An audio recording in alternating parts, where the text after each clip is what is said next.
Italy was a significant force throughout history, with the Roman Empire dominating long before the rest of Europe had even become distinctive countries. Throughout the centuries, Italy produced some of the world's most prominent artists, philosophers, mathematicians, astrologists, and adventurers. So, what happened? After the fall of the Roman Empire, Italy fragmented and was ruled by regional lords. It wasn't until 1861 that Italy was united under King Victor Emmanuel II. His reign was a constitutional monarchy, as the government formed the same year. In 1914, a conservative government led by Prime Minister Antonio Salandra came into power, following the resignation of the liberal Giovanni Giolitti. When World War I began, Italy declared neutrality while entering negotiations with both sides. After receiving a more attractive offer from the Allies, they joined the fray against their old enemies Austria-Hungary, who had sided with the Germans. The Italian people all thought they were fighting for different reasons. Some thought it was for national unity, and others thought the end goal was to overthrow capitalism. They didn't know that the conservative government had agreed to enter the war due to the promise of more lands once the war was won. Italy was entirely unprepared for the conflict and suffered many military disasters. 600,000 Italians died, and 950,000 were wounded. The division and bitterness lingering after the war set the stage for what was to come. No one was happy with the outcome of the war. Workers were appalled by the cost and looked to the revolution in Russia, which was rejecting capitalist ideals. The conservatives who had supported the war were unhappy, as world politics was steering away from land grabs. The Treaty of Saint-Germain disregarded the former Treaty of London, negotiated before the war. The result was that Italy was not allowed to claim control of many lands promised to them when they had been persuaded to join the Allied countries. After World War I, Italy plunged into a recession. Unemployment rose, and the lira's value plummeted while strikes, land grabs, looting, and riots swept across the country. This discontent paved the way for many different parties to rise. One such party was founded by Benito Mussolini, an ex-socialist journalist. Called the Fasci di Combattimento, they became known as the Fascists. The party, founded in March 1919, promised many idealistic concepts to the working people of Italy, including securing the vote for women, capping the working day at 8 hours, and confiscating profits of war. However, the fascists soon resorted to violence, attacking socialist institutions, breaking up strikes, and dismantling labor unions and peasants' cooperatives. Financed by industrialists and landowners, and often colluding with the police, fascist organizations started invading and destroying any councils with a left-leaning administration. Before long, much of rural Italy was under the control of fascist leaders. On October 26, 1922, fascist squads occupied railway stations and government offices as part of Mussolini's March on Rome. Prime Minister Facta, Italy's last prime minister before Mussolini took over, asked King Victor Emmanuel III to declare martial law. Instead, the king asked Mussolini to form a government. This decision was partially due to a hope to tame the fascists with bureaucracy, and in part an attempt to avoid civil war. Fast forwarding to the end of the 1930s, the fascists dominated everyday life in Italy. After murdering, imprisoning, or exiling opponents of fascism, they were able to keep their enemies too weak to pose any real threat to their dominance. In 1937, Benito Mussolini met with Adolf Hitler in Germany, and by 1938, Mussolini started to impose anti-Semitic laws throughout Italy. This friendship with Hitler and the subsequent racist campaigns worried people, including many pro-fascists. However, Mussolini did not enter the World War when it broke out on September 1, 1939. It wasn't until it seemed that Hitler's Nazi Party would be victorious that Mussolini announced he would be joining the war in support of Adolf Hitler. This move was not as strategic as it sounds. Due to Italy's invasion of Ethiopia in 1935 and its military support for the nationalists during the Spanish Civil War, they were simply not able to help the Germans for the first 9 months of World War II. Italy's first attack on the Allies was cut short by the Franco-German armistice. On October 28, 1940, Mussolini's forces faced their first combat when attacking Greece. This move surprised everyone, including Hitler and Mussolini's chief of army staff. Mussolini's generals thought the invasion was ill-advised due to the mountainous region they had to traverse and the inclement weather of the rainy season. The army was also ill-prepared, and the generals knew that a man defending his home territory would fight twice as hard as an invading force. Unbeknownst to them, Mussolini had a secret. He had sent millions of lira to Greek politicians and generals in an attempt to bribe them into not resisting the Italian invasion. The campaign was a disaster. It is unclear whether the bribery money even made it to its intended destination. Still, it did not affect how the Greeks defended themselves.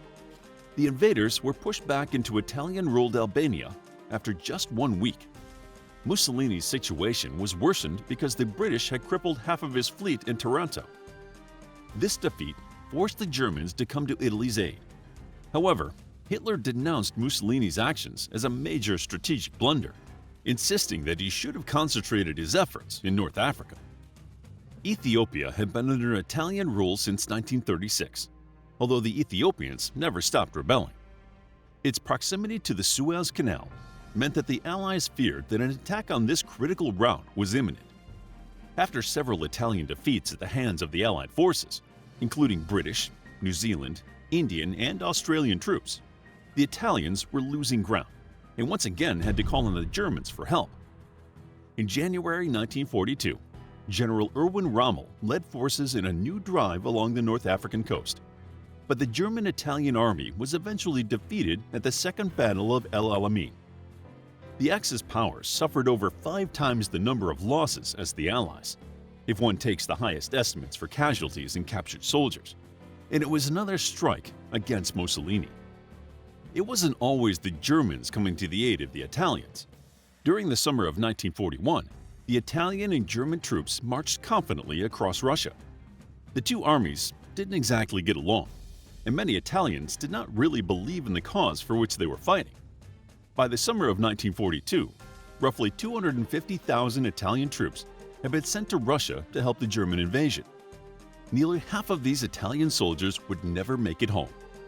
These troops were sent on the insistence of Mussolini, perhaps to try and distract him from his humiliating defeats. But these troops were not trained military personnel. They were peasants and farmers, being led by officers who were more concerned with their own welfare than the men they commanded. In the first few months of the invasion, the armies made progress, mainly due to the disorganized Soviets. The Axis powers sustained many casualties throughout the winter of 1941, caused by both the weather and Soviet attacks. The following summer, the Germans launched Operation Blue. They were spread so thin that they had to rely on Italian troops. These troops were left to defend themselves without German support due to a lack of reserves. In December 1942, the Russians targeted the Italian forces and surrounded them. Despite being outnumbered, the Italians attempted to fight off the Soviets, but soon retreated on the orders of the Italian army in Russia. The Germans saw this as confirming all their biases about the Italians and viewed them as cowards. At the same time, the Italians felt it confirmed their suspicions about the Germans, as they thought they had been abandoned and left to die. Italian morale crumbled. Soldiers were fighting in foreign lands for a cause that many did not believe in. Resources were low, and they lacked tanks, anti-tank guns, vehicles, fuel, food, and clothing. Supplies could not be safely sent to the troops, and Italian factories were subjected to heavy Allied bombing, restricting their output. In March 1943, factories in Milan and Turin shut down to evacuate workers' families. Propaganda issued by the fascist government fell on deaf ears. The people had access to radio broadcasts from independent Vatican City and London. Anti-fascist groups started to revive, supported by communists that helped to organize strikes. By the summer of 1943, the fascist regime had collapsed. In July, the fascist Grand Council met in Tome and requested that the king resume his constitutional powers and dismiss Mussolini. Riots spontaneously erupted throughout Italy. Statues of Mussolini were torn down. Political prisoners were released, and fascist symbols were destroyed. An elderly World War I veteran named Pietro Badoglio was made prime minister, with the government formed by mostly ex-fascists. Badoglio assured Germany that they would continue participating in the war, but Hitler was unconvinced and sent troops into Italy to secure it. Bombing continued, and strikes broke out throughout the country as German troops poured in. In September, the Allies arrived and negotiated with the Badoglio government. A truce was agreed and announced on September 8, 1943, in which the Italian government promised to break its ties with Germany and cease hostilities against the Allies. This armistice caused chaos to break out in Italy. The king and his government fled Rome as the Germans took over. The Italian troops were left without orders and disintegrated, with some deserting, others joining the resistance, and some even engaging in spontaneous fighting with the German forces. On the Greek island of Cephallenia, Italian troops were ordered by their former German allies to give up their arms. When they refused, thousands were shot or deported. And the fighting did not stop there. On October 13, 1943, Italy officially declared war on Germany. Italy became a war zone, and the conflict caused devastation throughout the country. Meanwhile, German commandos had rescued Mussolini and founded the Italian Social Republic in northern Italy. This move was an attempt to recruit an Italian army for a fascist puppet regime headed by Mussolini but controlled by the Germans. Of all the men they tried to recruit, only 40% responded. Fascist officials collaborated with Hitler, and those who had voted Mussolini out were arrested and shot. Jews and opponents were rounded up, with many being immediately sent to concentration and extermination camps in Poland and Germany. Italy was divided between the fascists and the Germans in the north and the Allies in the south. The Allies attempted to fight the Germans despite being hampered by heavy rains and mountainous terrain. Mussolini was seen less and less. When it seemed that the Allies had the upper hand, he attempted to escape with his government. He was eventually shot by communist partisans in April 1945 while trying to flee Italy.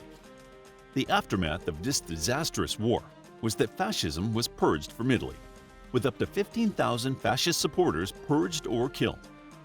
In 1946, King Victor Emmanuel III abdicated in favor of his son, but the entire royal family was forced out of the country after a referendum in which 54% of the vote favored creating a republic. Italy was devastated by World War II. Their poor performance was mainly due to the fascist regime, which did not represent nor have the Italian people's complete support. The Italian rulers had not learned any lessons from World War I and were doomed to a repeat performance. The fascists rose to power through a desire for national identity and as a backlash from World War I. As the king had let it happen without interference, many ordinary Italians had felt they had no way of resisting the rise of fascism. However, Mussolini had mistaken subjugation for loyalty. Put in a position where any opposition led to imprisonment or death, resigning yourself to fascism seemed the only way to survive. But this meant that when the Italians entered the war, many had not believed in the cause. This lack of conviction, coupled with a lack of resources and military training, plus the overconfidence of Mussolini, had led Italy down a path to disaster. To learn more about the history of Italy, check out our book, Italian History, a captivating guide to the history of Italy and Rome. It's available as an ebook, paperback, and audiobook. Also, grab your free mythology bundle ebook while it's still available. All links are in the description. If you enjoyed the video, please hit the like button and subscribe for more videos like this.